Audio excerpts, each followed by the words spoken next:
It's one thing to say you beat the market, and it's even better if you can show the data to back it up. But what about consistently beating the market month in and month out, and always showing the data every single month? Well, that's what we do here on the Average Joe Investor channel. So let's talk about my cash flow portfolio results for the month of November.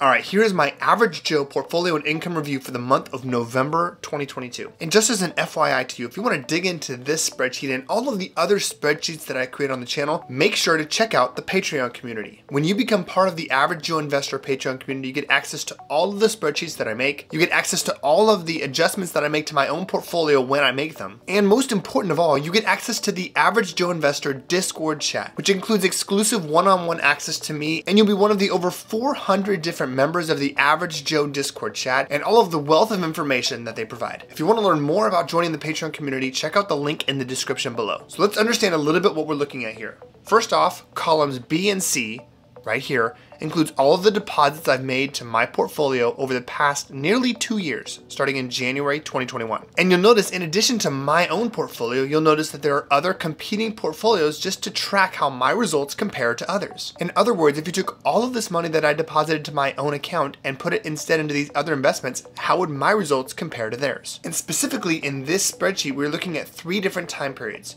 First off, the month we're talking about here is November 2022. Then secondly, we're looking at year-to-date 2022 right here. And then thirdly, January 2021 all the way through present day. And new to this month's video, we have a breakdown, a pie chart here of all of the different investments that produced income this month, and we'll talk about that later. One thing to be aware of as we look at the results is, while I do track all of my deposits here, there were no deposits made in the month of November. All right, first off, November 2022. And in here, you'll notice that my portfolio increased from $168,000 to just under $183,000, an 8.46% increase. This was the largest percentage increase across all of the other different investments. Second place went to SCHD at 6.84%. We had a few investments, SPY and QQQ, raised about 5.5%, and the rest were around 4.5% and just under 4%. Now, from a cash flow perspective, QQQ, SPY, and SCHD do not pay monthly dividends, and this was not a month they pay dividends, therefore no cash flow this month. However, my portfolio, DEVO, QYLD, JEPI, and BST all paid dividends, and by far,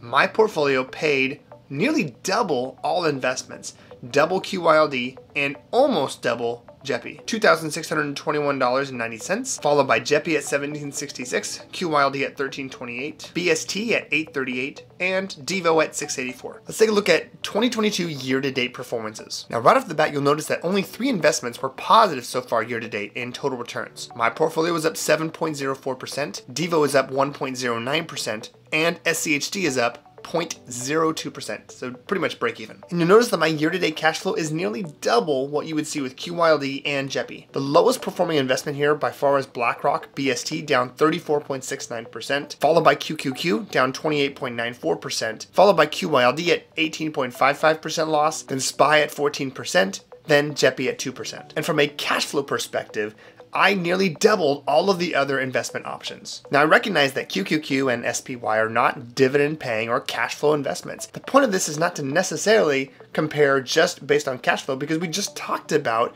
the overall portfolio balance, and I beat QQQ and SPY as well. All right, third, we're looking at the January 2021 through present day. January 2021 is when I started tracking the overall portfolio. All of these have a starting balance of $52,173. You'll notice that cumulatively here, there are 3 investments that are really radically underperforming, including QQQ down 31% essentially, QYLD down 30%, and BlackRock down 87%. From a cash flow perspective, I'm number 1 at $27,757.84, followed by QYLD at $25,000, then JEPI at $20,000, then BST at $15,000, followed by DEVO at 11, and then SCHD at 7. Now, the reality is this number is skewed a little bit. This number should be a lot higher, but I really wasn't actively trading options or selling options in my portfolio for the majority of 2021, which is why this number is so low. All right, so you might be thinking to yourself, okay, Joe, you did a great job. Congratulations. But how did you actually do this? And how do you do it month in and month out? Well, my approach is relatively straightforward. About 50% of my portfolio is allocated to either SPY, the S&P 500 ETF, the Russell 2000 ETF, IWM, or NSCHD, the dividend ETF, all of which I sell covered calls to increase the amount of cash flow that I generate from the portfolio. And then with the other 50% of my portfolio, I own individual quality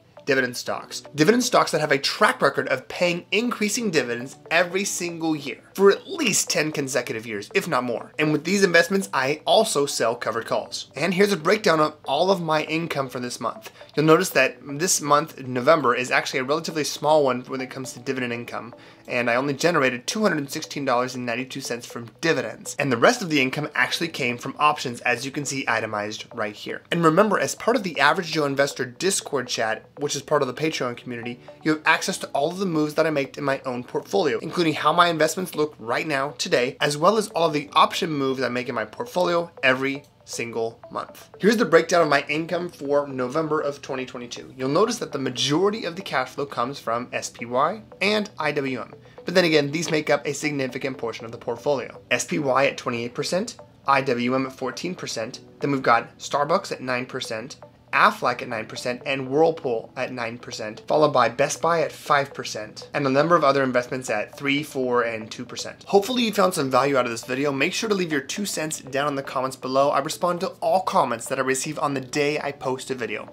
That's all I got for you guys in this video. Have a great rest of your day, and thanks for watching.